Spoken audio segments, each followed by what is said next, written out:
fair to say. And let's see how they decide to go out. So Crepper, we are in picks and bans. Kalista taken away from Tabs. Elements, let's see what he responds with. So Forgiven in his nature, he's not a Kalista player. He's actually not much of a Sivir player either. Like he used to tend a lot to the Gradient and Lucian. Lucian's definitely top pick of those two in the meta right now, so we might see him pick that up. We mentioned it earlier, Azir and Cassiopeia both combined really strong in the mid lane, so you might see Elements leading with Cassiopeia ban. Means maybe another Azir ban too. Maybe leaving a lot of the jungles open, but Gambit replies here with Rek'Sai. Let's see how this goes on. So game 3 of the day, yeah. a lot more similar champion priority to what we saw at the opening match of the day between Fnatic and UOL.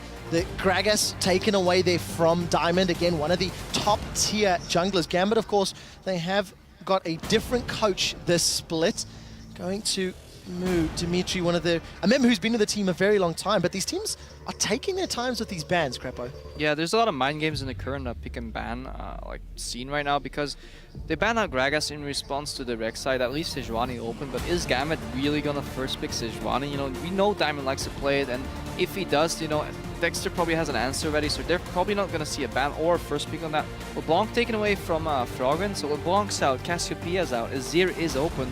We might see an Azir ban here. Final Victor ban. This means that Elements knows that if Gambit picks Azir right here, Elements has a plan. I hope so, at least. Well, we're about to find out. If anybody was going to make that prediction, I'd like to think you would be in one of the better spots to do so. Yeah, we had many plans back in the day. But the other thing then is, where does Dexter go in the jungle? With Gragas and Rek'Sai off the table, Sejuani is up. The Azir is first pick. Well, so Sejuani maybe. All of the ingredients are there. What do Elements want in reply? Both of these teams are going to have drastically different play styles to what we saw in the spring split. For Elements, it's because they have 4 new players. For Gambit, it's because Forgiven brings so much weight in his play style alone. We need to see how this works out. If I was there, I'd lock in Bard already. No joke, actually, I think he's really good against the likes of Azir. You can one hit it and basically CC him from far with the ulti, even though he has a dash, but then you can lock him down. Other than that, I don't know. I think they should steal away Sejuani maybe, but then they have the risk that the Diamond might play an aggressive jungler here. Nidalee is still open, might still be played. Had some success there. Let's just see what Elements replies with and see what happens. I mean, Nidalee was one of Diamond's most played champions. 3 games in the regular split. He played it in the playoffs as well, but unfortunately they didn't make it past the quarterfinals. Gambit, of course, ran that heavy tank style of gameplay when we last saw them. Elements going a slightly different direction. They've got that Alistar for support. They've got that Maokai for the top lane. So a lot of safety in those 2 picks. Did they put JOR on like a tank that can hold its own, can do well with some early ganks, but generally is played passively in the top lane to soak up damage, and this opens up for Froggen and Tabs to carry. I like that for the Elements kind of style. I think Alistar, we highlighted it earlier, fantastic support right now. However, these are 2 champions in 5-on-5 team fights that can get punished by an Azir ultimate really hard. They go in, they get pushed back out. They have no way of getting back into this fight. Let's see what Edward reacts with. Thresh into Alistar, not too big of a fan. I think it's laneable in any sense, but I don't think there's a hard counter for Alistar. You just have to play around his kit. And let's see what Gambit goes for the team comp here. Lucian, staple pickup for Gambit Gaming here for Forgiven. So taking a step back at the draft pack, we could have predicted the Azir pick, and I think Elements was aware, so they knew that was coming. They knew Lucian was coming, so they must have a plan, and it seems like Urgot was left open. Kind of forgot about that, and I think that's really big. Sivir is still a possibility, but running high speed into an Azir wall, may come to bite you. You may rather want to shut down Forgiven in lane if you can with the Urgot. Well, we'll see what Elements do decide to lock in. As far as Gambit's game plan, readable. What's everything's gone in. If they want to opt into, that Urgot you could throw mid as well. It's not too impossible, not really into the Azir. No, that's actually a really good point. I totally forgot about that. That's actually a really good point. That might actually happen here. So we have magic damage on the jungler, magic damage on the support, magic damage on the top lane. It opens up the opportunity to play Urgot mid, which is one of the few good mid picks left, because Victor is out of the equation, LeBlanc's out of the equation. You might actually be right on the money here. And talking about that, when you run through the magic damage, something that really sticks out in my mind from talking to Froggen in the spring split was whenever team comps were decided, at least according to Froggen and how he explained it, was there are certain checklists he likes to talk about, certain things he likes to look for. Elements are currently lacking some wave clear, which is one of the concerns you have to talk about. Sivir is still open if they wanted to try supplement that and use the mobility of Sivir to get around maybe the wall or the soldiers from Azir, there are possibilities here. We got punished really hard by Gambit in the spring split by opting for a combination with very low wave clear and not enough pressure in the mid lane. They basically played this siege comp with Nidalee, taking out tower by tower by tower. You know, Lucian's okay at taking towers. Azir is really good at taking towers. Evelyn pick up here in the jungle for Diamond.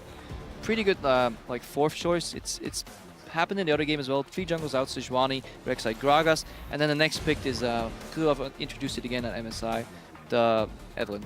And it is something that Diamond has quite a history on as well. Definitely played that multiple times in the past. So Gambit, multiple options with their team comp. They can do a large number of things thanks to the versatility of Azir and Lucian. And the question on our minds, does Froggen lock in Orianna or does Tabs maybe lock in Sivir, maybe lock in something else? There's not a lot of magic damage. So the Orianna would supplement that as well as giving you all that teamfight power.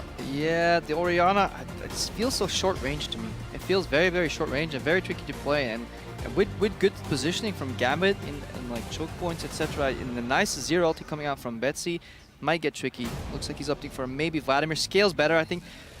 Okay, so Vladimir mid lane. What does this mean now for the team comps? Froggen on Vlad, Tabs on Urgot, different champions from what we've seen all day, but definitely looking for very long, drawn-out team fights. Those are a lot of targets to get through. No split push. So this is, if you've ever played Yu-Gi-Oh, this is what they call an Exodia comp. You know, you have the left leg of the forbidden one, the right leg of the forbidden one, and if you get them all together, you get that wombo combo, Stompy AoE fight. But by God, if you don't get all your cards on the table right in the middle in a fight, you're probably gonna lose because there's no split push from Maokai. There's no split push. Like, Vladimir can split push, yeah, but they basically want to set up these wombo combo ultimates. Right, Trev? I'm done. You're in your 3rd game in the summer split, and you're quoting Yu-Gi-Oh cards. I'm running out of comparisons. I don't know how many people are going to keep up with that one. I appreciate and respect that, but I think you're a brave, brave man. The one thing I do see from Elements is so little wave clear. I'm terrified for them if they ever fall behind, and all of a sudden they've got to deal with those Azir soldiers and Lucian and Thresh in their face. Kind of tricky. Without wave clear, it's easy to flank if you have a lot of wave clear, like you said, they have no wave clear, right? And it's easy to flank if you have a lot of wave clear setting up for those flanks, buying yourself time when Gambit is knocking on your door. But at the same time, you know, you don't have the time because they'll just push through mid. And that means they'll face the Azir wall up front. And my eyes are on Betsy, and the one thing that speaks against him, farm priority number 1, Cabashard. Farm priority number 1, Forgiven. Betsy ranked 8th in mid laners to get the farm out of all teams, farm share in the game. That means he has almost nothing to work with, while he is the staple. He's the crux of the Gambit composition. Well, we will find out if he's going to make that one work. We're loading up onto the roof for the 3rd time in the summer split. Gambit in the blue trunks, Elements in the red trunks. 2 teams that, truthfully, I have no idea how to evaluate their effective strengths coming into the split.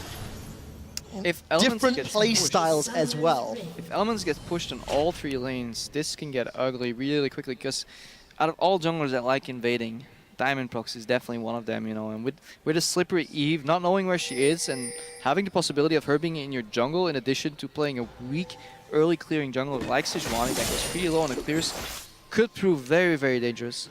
And we'll see if it does. Of course, for everybody that is watching, Forgiven has replaced Pinoy as the AD carry, and Gosu Pepper is, in fact, Edward. He's gone back to his original nickname from several years ago. Before he changed it to Ed Ward with a capitalization on that W. So there's only 1 new player for anybody who's returning from the spring split. Good deep ward on the camp from Elements here. I want to somehow figure out where Evelyn starts, because you don't have to see her. If you see her at 1 camp, you can pretty much predict what she's going to do next in at least the next minute and a half. Give you enough information to play around and play relatively safe. But I just want to reiterate that point. I think Azir can push in Vladimir. I think Gnar can push in Maokai. And I can think Lucian Thresh can push in Urgot, Alistair, especially early levels. So this might be triple pressure for Elements to deal with. And that might be very rough, combined with an early game jungler.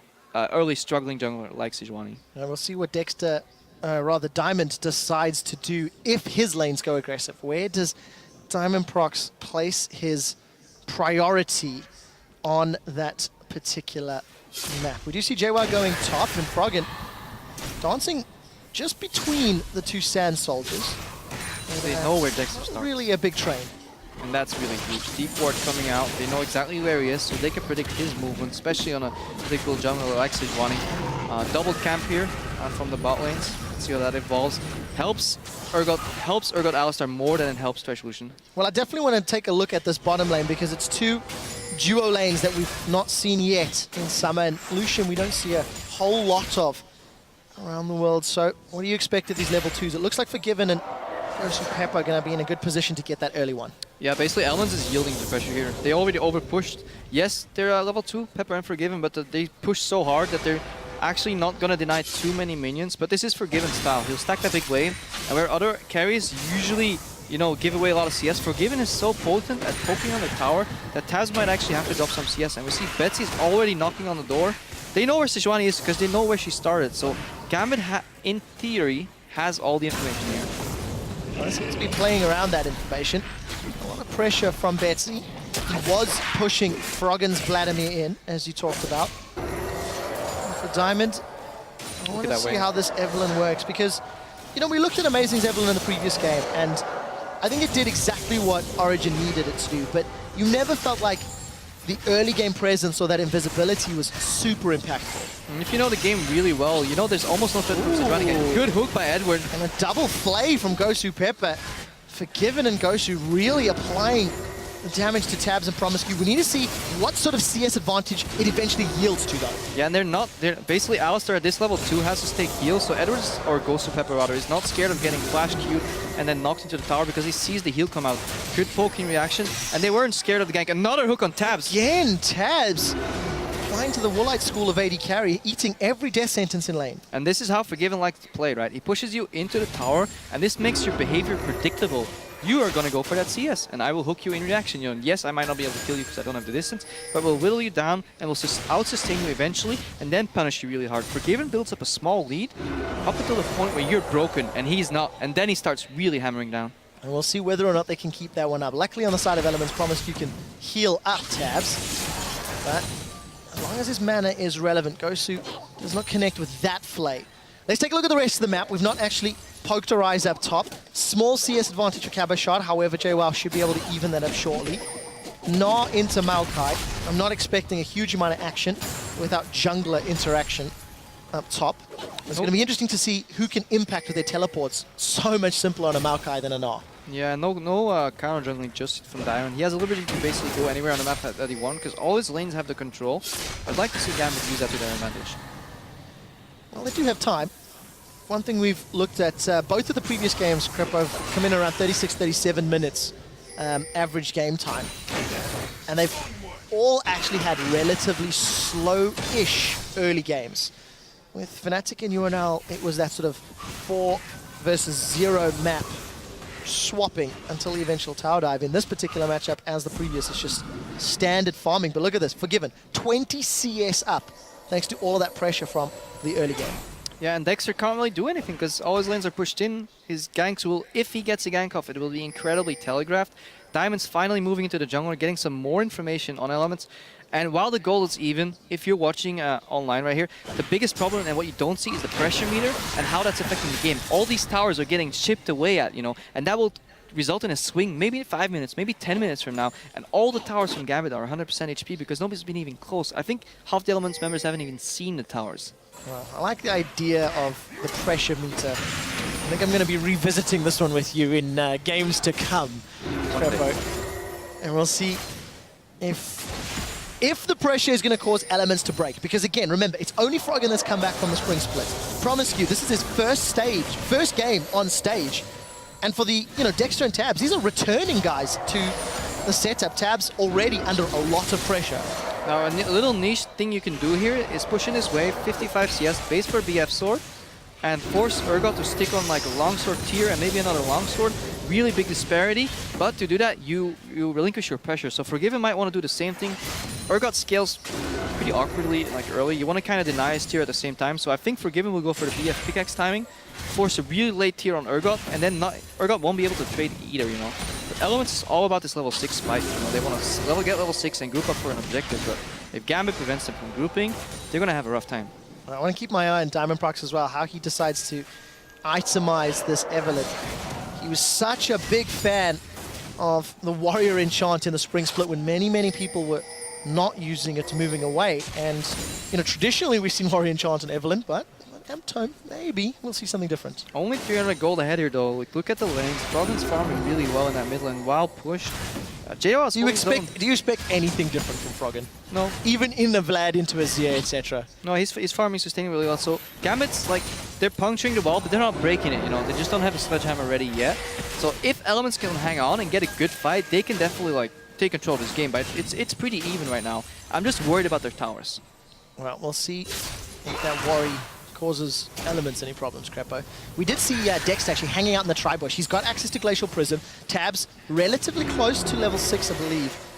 Catch an eye on that experience meter in a moment. And once the position reverser and Glacial Prism are available, that's a lot of CC. I mean, Dex is still hanging around. He's been here for a very long time. Yeah, I think he might even be scared to go into his red jungle.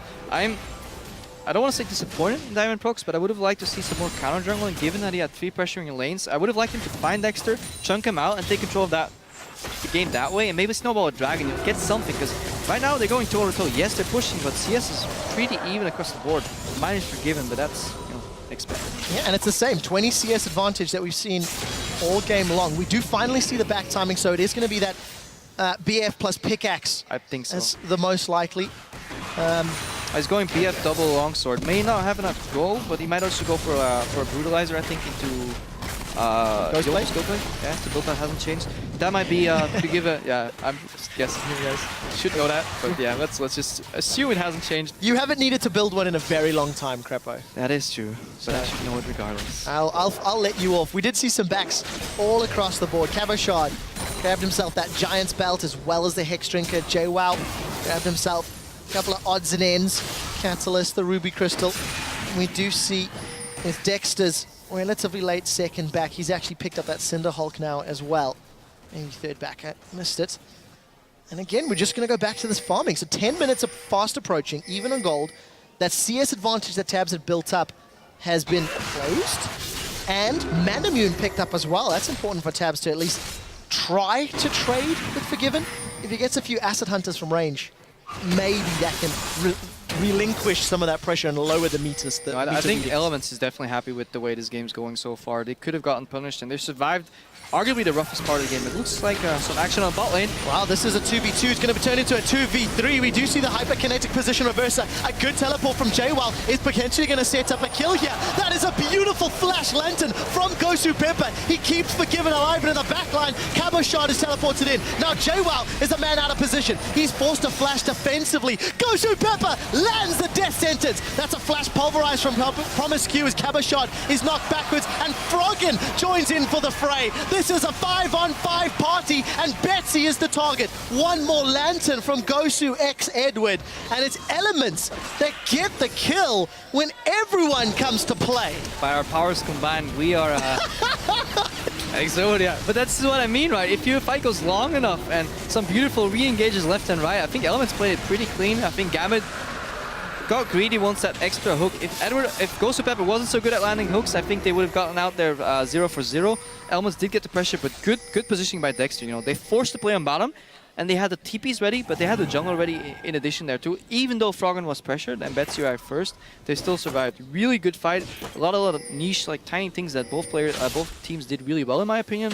But Elements comes out 1-0, and yeah, they're staying into this game. 500 gold lead right now. Interesting developments. A little bit down on CS in the AD carry, but obviously the kill over to Elements, and interesting team play. I'm looking forward to seeing these team fights play out. You saw how long that previous one took, because you've got a lot of tankiness to burn through on actually both sides. One thing that was actually borderline hilarious was that Froggen pulled basically under the 0 LT. He slid underneath, you know, basically untouchable. And maybe that's something why he picked that matchup, because Azir basically, when it's pretty predictable when he's going to ult into a fight, and Froggen managed to get out of there.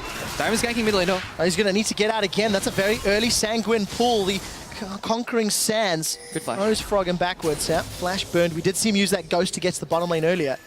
That means if Betsy and Diamond can find an opportunity with Agonies, maybe they can get Froggen. And there's the tower pressure that you had touched on many minutes ago, Crepo. A lot more damage, a lot more chipping away as this minion wave gets cleared. And this is how Gambit basically can claw back into this game. If a tower is half HP and you basically chunk somebody out of lane, you can almost, at this point in the game, take it down. Whereas Elements, imagine they push somebody out of the lane, they can maybe take half HP of that tower, but then that tower is still fully alive and functioning, and that's the difference. Cabochard throwing Maokai into the wall here. Well, let's see. This is going to be one of the longest fights we'll ever have, if JWoww sticks to it. Ends up just walking away, and Cabochard committed everything there. I do want to touch one thing. You know, we've looked at these towers. Elements are going to take forever to take towers down. Vladimir is one of, if not the worst champion to take towers down. Just build some AP, but Mango Tenki, we'll see where he goes with Root. Urgot, and then so many melee champions. In a it's 1v1 really split push, difficult. in a 1v1 split push, Vladimir can actually chunk out the enemy and take the tower that way. But yeah, straight on 5-man siege, they're just going to ignore the towers, you know? Just going to dive him, just AoE him. But that's going to be hard, you know? So what Elements wants to do is draw Gambit out, bait him into an objective, and then flank him. Well, Froggen and Dexter, they've killed Diamond. So this is a really, really beautiful snowball play. They saw the Diamond base, Betsy wanted the base. Dexter slowed down Betsy's base, enough for Froggen to come in. They pushed in the wave, now they had the pressure, disappeared into the dark, moved into the jungle, and found Evelyn there. This is like chain reaction in League of Legends. And I really like seeing this, going aggressive with your jungle when you know the enemy's in base. They knew if somebody face checks, Betsy's likely not to be there in time, and really solid move. And this is what Amazing said on the desk earlier. Yeah, Eve is prone to being blown up, and we just saw it there. Now, well played by Elements, planning a few steps ahead. As we do see the first tower falls, and surprise, surprise, it is Forgiven securing yet another first tower of the game. Promiscu has roamed up to aid the low hit points Froggen, but we do see that Diamond is coming up to reply. So, Crepo, teleports are not available yet for either of these top laners, and we're starting to see some shuffling around the map. Yeah, very crucial point. They push him bot wave. Tabs is busy dealing with that. Alistair has shown all the information in the map for Gambit. Where are they going to go? Are they going to take another tower? Because that will snowball a third tower pretty immediately right after. So this is a very crucial moment of the game right now. And the decision seems to be middle. Gosu Pepper's moving that way. Pickaxe and Brutalizer completed for Forgiven. Brutalizer picked up for Tabs as well. And you can see Tabs making his way towards the mid lane. Wants to farm, wants to go mid.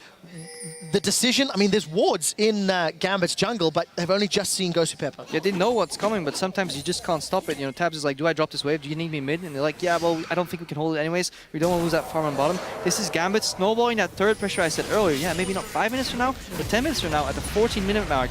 They take down a second tower. Azir just replaces that with one of his own. Now they can rotate into the topside red jungle and start working on the top tower, or send somebody bot to pick up that farm that Tabs actually pushed in too slow. You know, you said it earlier. Got no wave clear, very predictable wave management, and basically Gambit playing, you know, a farm style now. Wow, 15 minutes. We've got 2 kills on the board. Gonna keep going back to those graphs we showed at the, we like our the top of the day. Spellsy did a lot of work, guys. The one thing I do want to highlight, though, the gold is very, very even for both Gambit and Elements. And we'll carry on with the story in a moment, because Cabochard, no Mega Knot, and there is a little bit of toys to play with. Promiscu in a tri-bush. You see Dexter hiding in the top lane. And they may want themselves a Mega Knot for dinner. It's Marcel Feld camp, but right now it's Marcel top camp. Trevor. Blue team's turret has been destroyed. Trevor, hello? I was deciding whether or not you deserve to carry on with that one. All right, Gosu's moved up. It's now a 3v2, but Mega Knot is charging. Knot's no longer tied. And we'll go back to a little bit of story time as the engage is going to get thwarted by the hop.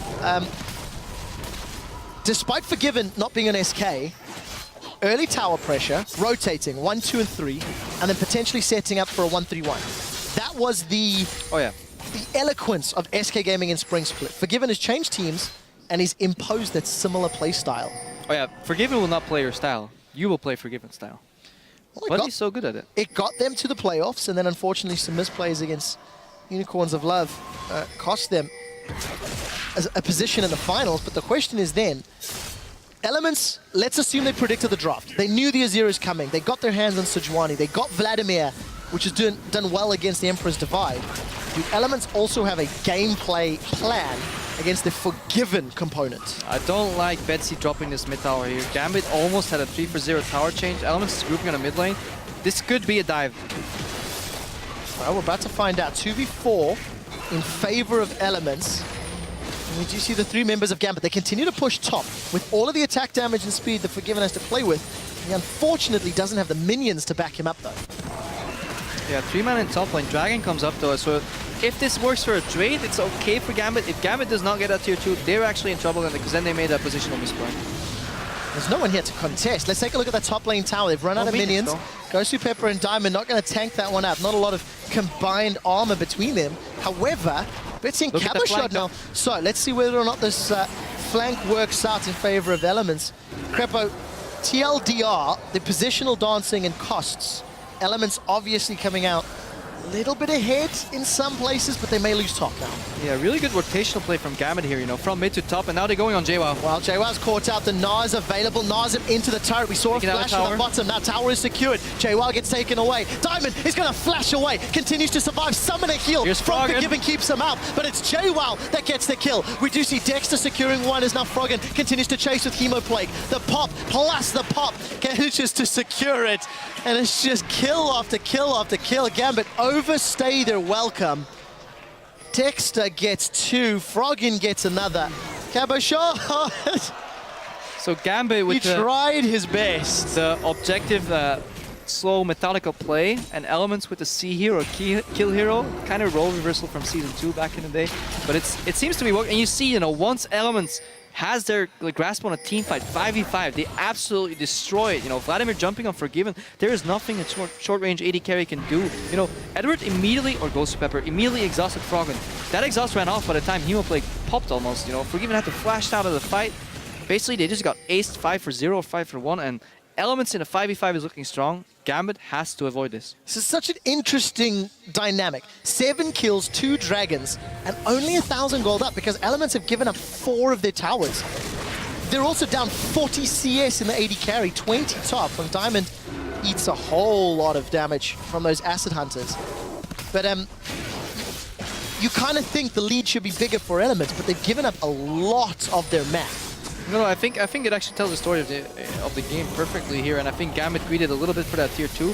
They could have played the positions a little better. I think Betsy backed out of mid lane a little earlier, so they could have slowed down the bleeding and done more damage themselves.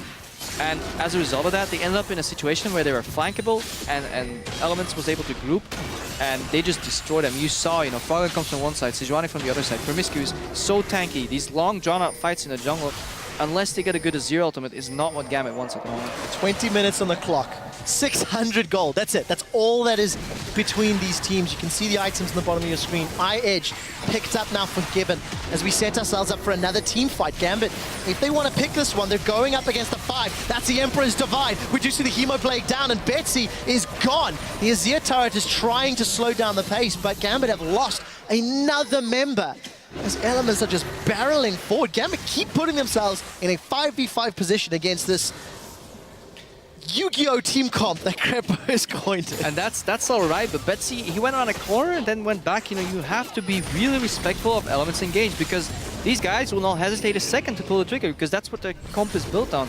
And looking back, I think Elements has crossed this river maybe once. Like in the last 10 minutes, they crossed it once for that tier 1 tower in bottom. But they seem to be donated kills by Gambit on their half of the map, and they're not giving anything away. And eventually, they'll take down these towers from Gambit, and then they'll start growing their gold lead. So Gambit really needs to figure it out, because they're on a timer. It's quite interesting, actually. If we go back again to picks and bans, we step back, and a few minutes ago I said, do you feel Elements have got a gameplay plan for the Forgiven element? And this defensive play, waiting for Gambit to push, waiting for Forgiven to go for towers, and then picking fights, may have been the game plan from the beginning. Elements have responded a few times to the team fights because they're not going to take towers. I mean, let's be frank. Against wave clear from Lucian and Azir, it's taken 21 minutes to take this top tower down, and it was uncontested. Yeah, maybe. But it feels like some composition that the community flawed Element or told the Elements a lot in the past. You know, you're playing super passive, you're waiting until you charge up, and it's nice now in the late game, but can this composition get punished? You know, could Gambit have closed this out better? Could Diamond Prox have invaded a little more, you know, kept Dexter down? Because let's not forget, Dexter got his 1-6 for free. Yeah. AFK jungle, and that's exactly what Sejuani wants.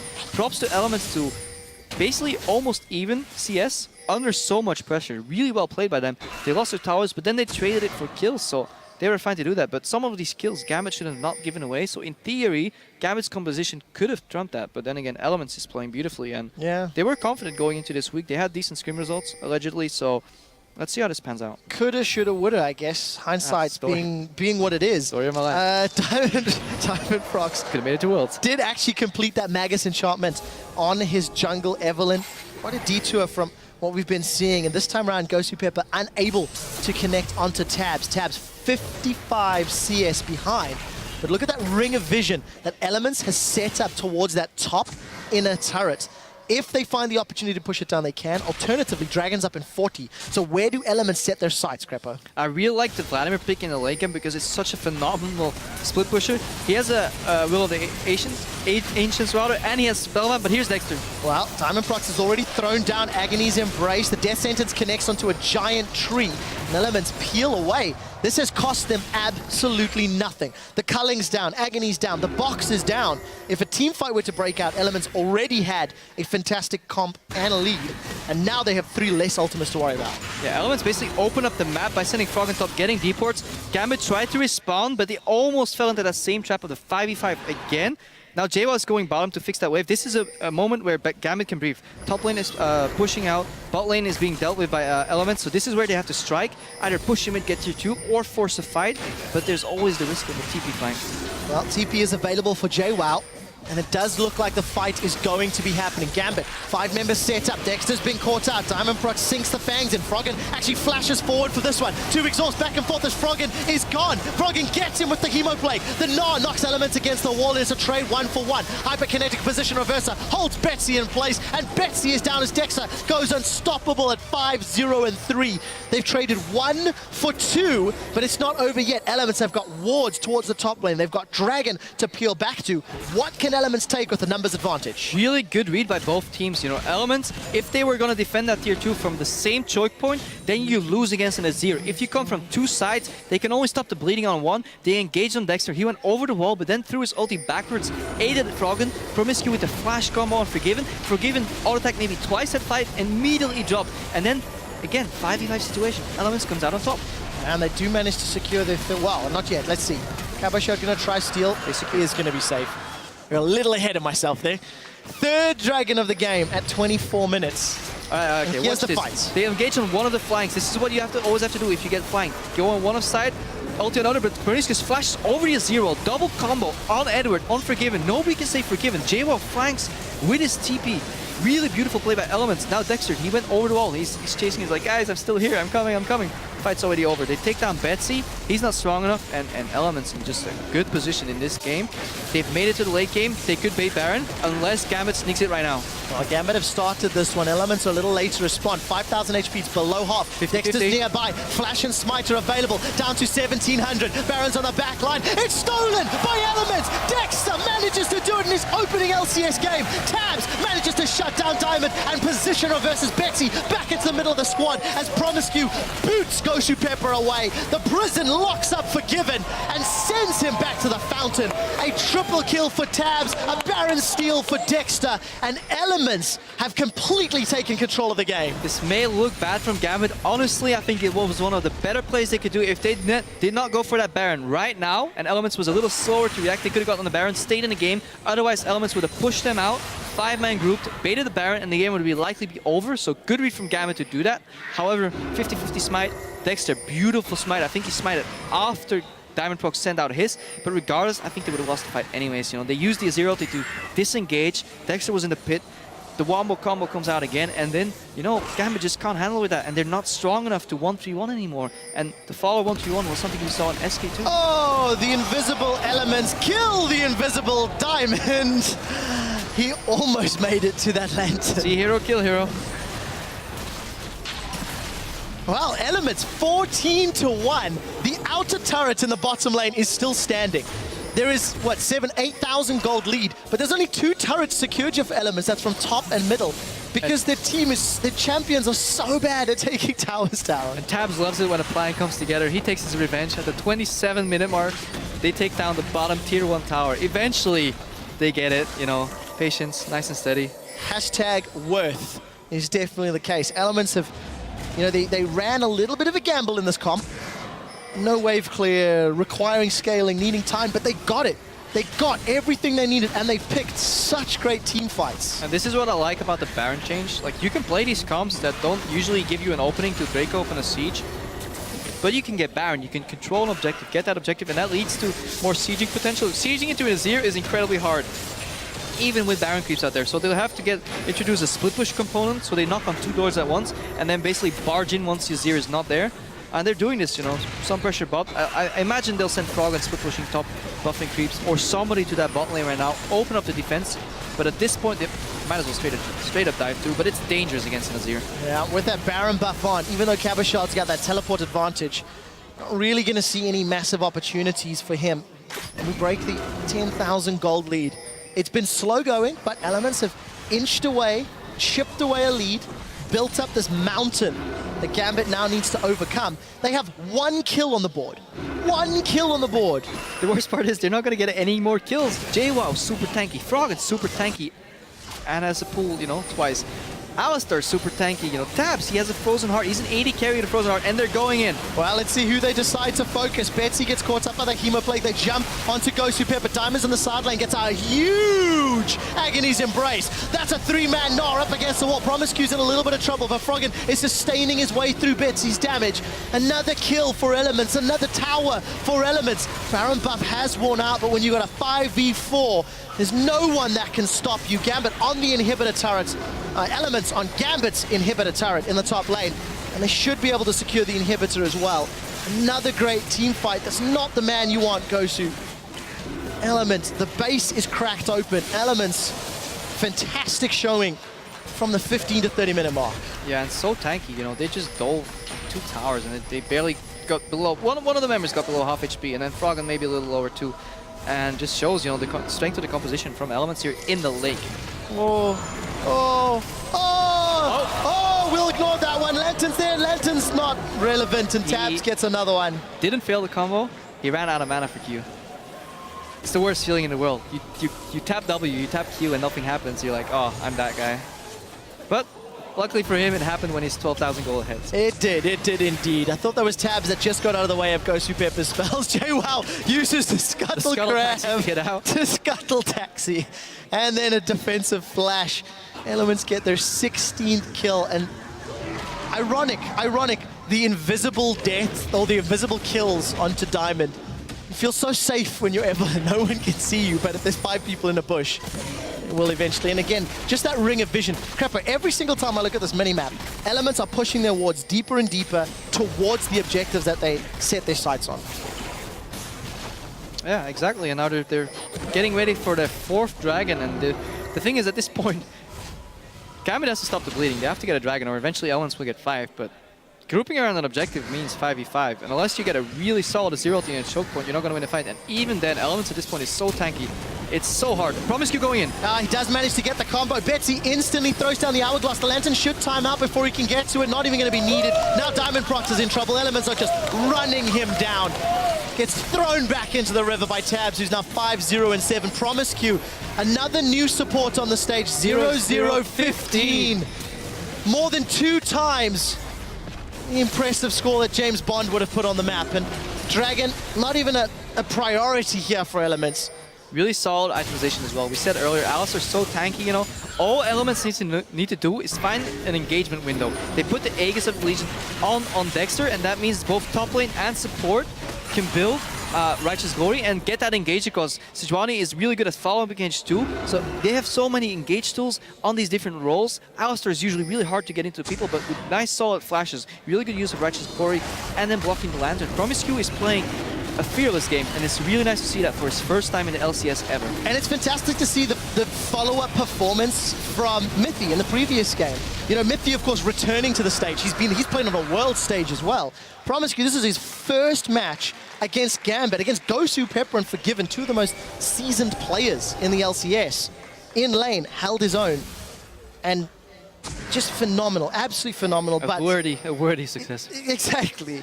The thing that we do have to say, though, if you look at Elements, you look at this game and this play style, they were given a lot of time. They were given the freedom to get to this position, and I do feel they had a great read on Gambit. Picks and bans seemed to go somewhat predictable. They got some comfortable picks. I mean, the Vladimir's done great into the Sazir. I don't know, you should, I think give it, oh hang on, Froggen's getting caught. Well, let's see, Exhaustive out, Sanguine is available, as is the Hourglass. Froggen holding on to him, throws down the Chemo Plate, then he pulls away. Chemo Plate's gonna pop, the Hourglass is in a moment, and it's an instant kill there. Now forced to flash away, it's not over yet. Kybershot gets reversed in, but he's about to become a Mega Gnar. He crunches over the wall. We see Acid Hunter after Acid Hunter connecting. Tabs gets himself to what looked like a jump on Froggen, turned out to be a jump on Gambit. It's not done yet, as Dexter has the Glacial Prison. Is he gonna throw it out? We do see Promiscue maybe gonna find him. Conqueror, the King of the Sands, now still wants to look. There's a teleport from JWoww as well. That is a massive, massive cow. And the wall is gonna keep Dexter out for a moment or two, but it's simply not enough. 22-1. In the opening game of the summer split, Elements putting on a statement of a performance. I think Power of Evil was a little early with his quote about it's going to be a bloodbath. Same day, wrong match. This is really, really brutal, but we have to remember how this came to be, right? This game was by no means a complete stomp. There was a really, really crucial point in the game where Elements managed to hang on just enough to equalize that tower gold loss rather with kills, and then they got into the late game. Of course they're gonna win the late game, but we saw that last season as well. Elements kept going for that late game comps, but they got punished sometimes. But looks like they've learned to adapt, and a really, really solid performance. Really impressed by Promiscue as well, and Froggen, the only member returning from Elements with 100% death participation. Wow. Froggen feeder. One more team fight, and we see Gambit throwing everything at Elements. It's just not enough. Froggen's in trouble. He will go down for the second time. Definitely the feeder on the Elements squad, as Elements bite off a little more than they can chew this time around.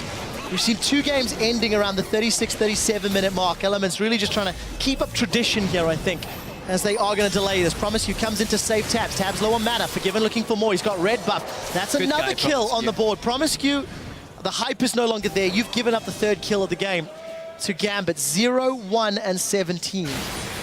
Super minions in middle. Super minions bottom. Just a matter of time before they close us up. Minions are maybe... Wow, Emperor's Divide just to protect this inhibitor. And I think that should be enough. Yes, it is. We held our breath. We held our breath there. I don't want to be the guy that predicts that wrong, you know. PvE, you know, predictable minion. But let's take a step back here. This game is obviously turning into a very one-sided show from Elements right now. I just want to take a look back at the champion select. You know, they gave a 0 away. They seem to have a plan for it, basically either swapping it into the team or having Froggen be able to flank from different sides or pull under it. We know that Betsy doesn't get the most resources or side lane farm on Gambit, while he still is the crux of their composition. Kind of makes sense, but again, we had questions, right? What is Forgiven gonna do? Well, the answer is exactly the same like he did in SK. What's Caboshot gonna do? Farm a lot, but JWoww, in a lane matchup that is usually dominated by Gnar, he kept on really well. Even CS didn't need any attention from his jungle and allowed Dexter to play around the bot lane. They shut Forgiven down by having counter gank potential and TPs ready. Froggen roamed a little later than Betsy, but he joined the party as well, and managed to make it work. Yeah, worked well. And the interesting thing about that, Forgiven imposes the Forgiven element on the game within the first 20 minutes. And Gambit had some mid to late game poor shot calling in the spring split. And you can argue overstaying for that top lane in a turret. It was one of the big turning points. So it was maybe it's really shot close calling. though. You have to remember that was really close. If they escaped there, it was a nice trade, and I like Gambit's sequence in which they took the towers. I think that was done well. I think the idea was right, the execution was slightly lacking. Let's not forget, Gambit went out on some members went out on social media, said they had a little trouble practicing, but Elements going out for the final push here. Well, that definitely seems to be the case. Caboshot's doing what he can as Mega Gnar. He's going to throw 3 members of Elements forward as Betsy's going to knock them upward. Caboshot does survive until that last Acid Hunter from Tabs. Another kill for Froggen as the Hemo Plague is now ticking away. Ghost Pepper's trying to get out. Froggen is chasing all the way forward. The Hourglass is on the steps, and that's going to be his death. He even pulls away for a few more swag points. Elements on the back line, destroying the Nexus. Massive smiles from Elements as they pick up their first win in summer.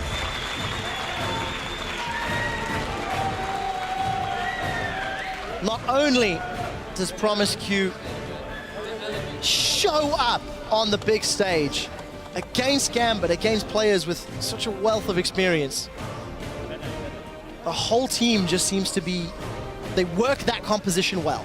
And taking a quick look here, you know, JWoww involved in 19 out of 26 kills. You know, Dexter involved in 20, Froggen involved in 20, Tabs involved in 18. That's the least. And then 20 assists coming out of Promiscu as well. We see this result, you know, it explains the team compositions. Everybody wants to be in those fights. Everybody wants those assists. Very high kill participation for every member in Element's comp, and it just highlights Gambit couldn't keep them spread. You know, they let them group, and it also tells the story of the early game about how individualized and compartmentalized every single lane was. Everybody was left to their own devices. Neither Dexter, because he's on Sejuani, could make an impact, or Diamond, arguably because of his decision-making, to not really challenge Dexter. I don't want to call it Diamond here because I don't know, but I think there was a possibility for maybe some counter jungling. All three lanes were pushing in favor of Gambit towards Elements. You know, you play for mid to late game, and then Elements outplay you in team fights. I mean, that's sort of the story of this match. But we'll see how Gambit evolves. Obviously, adding a new player with such a distinctive playstyle like Forgiven, but really good at that particular playstyle. Needs some time to work. We'll see a couple weeks in, week 3, week 4. That's when I'm really going to start judging Gambit. That's when I think they've had enough time to practice with Forgiven. But let's see if also Elements, are they going to continue the same style? Because you don't want to be linear in this style, because then eventually in drafts you will get punished. But so far, so good. Yeah, and I think, you know, in recent weeks the passive playstyle seems to be yielding slightly less results because the more aggressive, proactive teams seem to be able to find their way into the game. But the one thing you also got to step back, as you did mention right near the end there, Gambit, they have said they had some problems, you know, getting themselves set up, getting themselves practiced. For a team that had, let's say, difficulties of whatever degree, they still put up a decent performance. They played around Forgiven. As you said, they got an early lead, they got early map control, and then some small misplays here and there cost them control. With a bit more refinement, maybe they could get themselves into even better positions in future games. Yeah, like solid rotational play, right? They knocked down half HP on every tower, took down bot lane, sent somebody mid, you know, noticed that Tabs, that one moment where Tabs was hesitating, do I go mid, do I go bot, you know, they took down mid tower, then they went for top. Betsy wanted to facilitate that top tower by roaming, but he got caught off in the river, and that allowed Elements to push in, just get that one tower, some breathing room, you know. Every time Gambit left a little room to breathe, but they almost suffocated Elements completely, and we saw that in Spring Split when we played against them. We played a similar comp, very laid back, very good late game. If you look at the comps, you're like, yeah, we're going to wreck them late game team fights. Didn't happen because Diamond had Nidalee. He was constantly in our face, and I lacked that a bit. You know, I would have liked to see more aggression from Diamond, especially in these triple push scenarios. Yeah, it definitely needs to be the case. Simply not a factor for Gambit. A lot more questions to answer. I think as a team, you know, we saw some very good things. I think Edward, now goes to Pepper in lane, was a lot more impressive than I feel he has been. Maybe it is a testament because of the matchup. You know, got a little easier to land those death sentences on, arguably. But it was good to see the confident play. It was good to see Gosu really going for it. When we saw him leaving Pinoy at times towards the latter half of the Spring Split. So I don't think we can fault him for much. You know, yes, those hooks were predictable slightly because Tabs had to walk up for minions, but he landed them. You know, there's not more you can do at that point. Hook, flay, out sustain, out poke. There was a 25 CS lead. Forgiven, I think he could have played for that BF pickaxe if he wanted. He opted not to. Tabs at a very late tier, so the bot lane was definitely winning, and that's what prompted the rotational play. Remember, bot tower goes down first, then mid, then top. So definitely good bot lane play. I really look forward to seeing more 2v2s, but he got cut out by the team composition. What is Lucian going to do against the Sejuani, Vladimir, Maokai Flash W? You know, everybody wants to get Forgiven, and there's not enough damage coming out to punish because Elements is so tanky. I like that. At around the 30-minute mark, I recall you saying, well, no one's going to die anymore. There's simply too much tankiness and too many options. Unless you're under the fountain. Multiple pools, multiple hourglasses. We'll give him that. I mean, Feeder Froggen, of the 4 deaths in Elements, Froggen gave up 3 of them. I think he earned those, to be fair. So strong showing from Elements. Gambit, unfortunately, drop their game. We're going to throw this one over to the analyst desk to take a look at Elements' strong start to the Summer Split. Thank you very much, gentlemen. We're here with Froggen and Dexter. Very first victory for the revamped Elements lineup. Froggen, Crepo just calling you feeder in that one. Jeez, I mean, from your friends. I mean, I died 2 times because I tried to dive the fountain. That's maybe not the smartest decision. No, exactly. You guys had a really, really good game all around. Very interesting game as well because it was all about the kills, but not really the golden towers early. Tell us about your game plan, Dexter. The game plan was basically, okay, we got the draft that we wanted basically, but the Sejuani was like, I didn't really want to play Sejuani in that game because it just felt too slow. And we wanted to have some more aggressive jungler, but they banned it out. So I kind of had to play Sejuani here because it was just too good to not pick it. And then we just like, okay, we take a slow early game. It's fine if we give up the dragon. But the second I hit level 6, I just go bot lane, and it's 3 kills because it's Urgot, Alistar, and Sedrani. So that was the only game plan pretty much, and we executed it pretty well, I think. So to me, that game, you could take the nameplates off and it'll look like Gambit maybe were like SK from last season. They took the first 3 turrets down very quickly. When you're in that situation, you guys had, I think, 2 kills at that point. Did you quickly realize that you just had to pick up kills as opposed to try and get turrets, Froggen? No, I think it's more our position is around team fighting. And we already knew from the start that Azir will constantly push, and their bot lane, they have Forgiven, so he will constantly push too. So we expected all that early tower damage, and it's just something we tried to deal with, and we just tried to punish them for it whenever they went for the rotations, and we out-team fought them, because that's what our comp is good at, and that's how we ended up getting really far ahead. Yeah, it's not because your comp is good at something that it'll work out. It did seem that you guys all individually were kind of in the zone. Like, Dexter, you were racking up kills left and right and making those flanks happen. It did seem that it was like kind of a unique moment for you guys. Yeah, I think we just played for the team composition. I think our practice, especially like 1 month ago, has been involved about team fight only. And then we started going into like different comps that we train, and then in this game, everything clicked, and we just like, okay, you have to do this. Alice has to dive and peer, and Maokai is going to flank, and I'm going to use the 5-man Sedrani ultimate if I hit it. But yeah, I think everything worked out for us in the end, in team fights, and there was no way that once we got like the 2-0, that we can actually lose team fight in that game, because our comp is just 10 times better and scales way better. Yeah, it was scaling insanely well. You talk about Alistar as well. Promiscuous, of course, the very new face. We kind of know the rest of you guys already. What was the communication like with him in the very first game? Did he seem nervous? What was going on?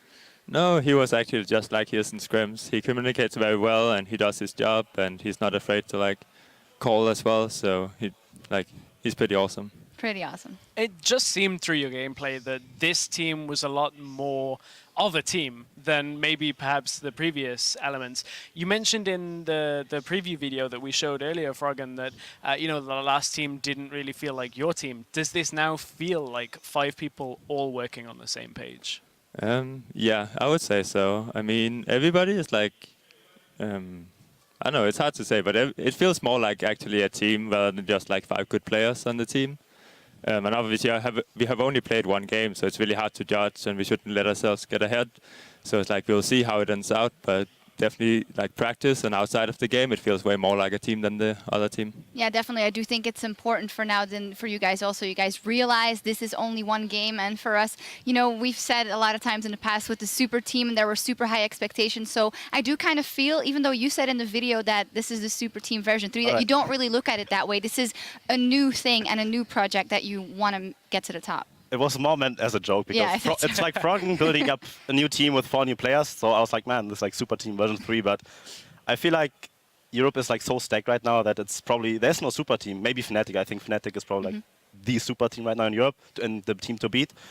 But other than that, I think it's like very even out, like even skilled across the board. And you have so many good teams that it's just very important to win every single game, because everything means so much more right now. Because there's no bottom teams that you can like get easy wins off or something. It's just like full stacked. So I'm actually looking forward to play like some other teams and see how the first round of best of ones goes. Yeah, definitely stacked. And for you, definitely, because you've kind of taken a break and you've always been very eager to play. So what has that been like, getting back into that grind basically as well? I was so happy that I finally got a team again, and with Froggen, and I really wanted to play with Tubbs again. I was super excited to play with him. And then Crepo, of course, retired to be a caster here, and then we had to find a new solo queue player, basically. Everything felt fine because we knew that he was good, and yeah, we just want to work right now on like specifics so we can actually get better, because right now I think we actually had a really good game plan right now and showed it, but I just want to show that we can be better. Like, I just want to be us the best team that we can possibly be, and then if we end up winning a lot more games and we are actually a good team, then that's fine with me. But right now, I just want to play League of Legends. All right, Dyrus. Froggen, maybe a final thing, just to echo that as well. Not hard statements like, we're going to make worlds or we're going to do this. What is for you the most important thing in this first couple of games, these first couple of weeks that you want to show at your team? I mean, I just want to play some good League of Legends with my team, and that's what we're going to work towards. So, I mean, we don't really have any high expectations. Like, everybody has dreams like, we're going to finish #1, we're going to make worlds and all that stuff.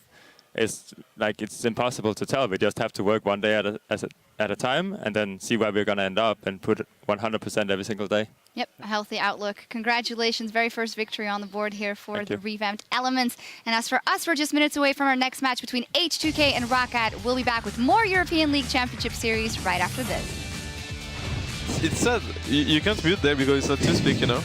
Dude, That was a good part about TeamSpeak, yeah. I okay, agree. like when I guess I can make some noises when we play to interrupt you, like or something like that. That's nice, very nice, dude. Goshu Pepper lands the death sentence. That's a flash pulverized from Promiscu as Cabo shot is knocked backwards. I'm in the middle of all of them. I'm going for forgiven! Nice, nice. Nice, Go to Pepper, go to Pepper! Touched! We need us here, we need us here. He's the only one dealing damage. He's getting dead. Go us here. Good job! Nice! Tabs manages to shut down Diamond and position her versus Betsy back into the middle of the squad as Promiscu boots Goshu Pepper away. Lantern should time out before he can get to it, not even going to be needed. Now Diamond Prox is in trouble. Elements are just running him down. Massive smiles from Elements as they pick up their first win in summer.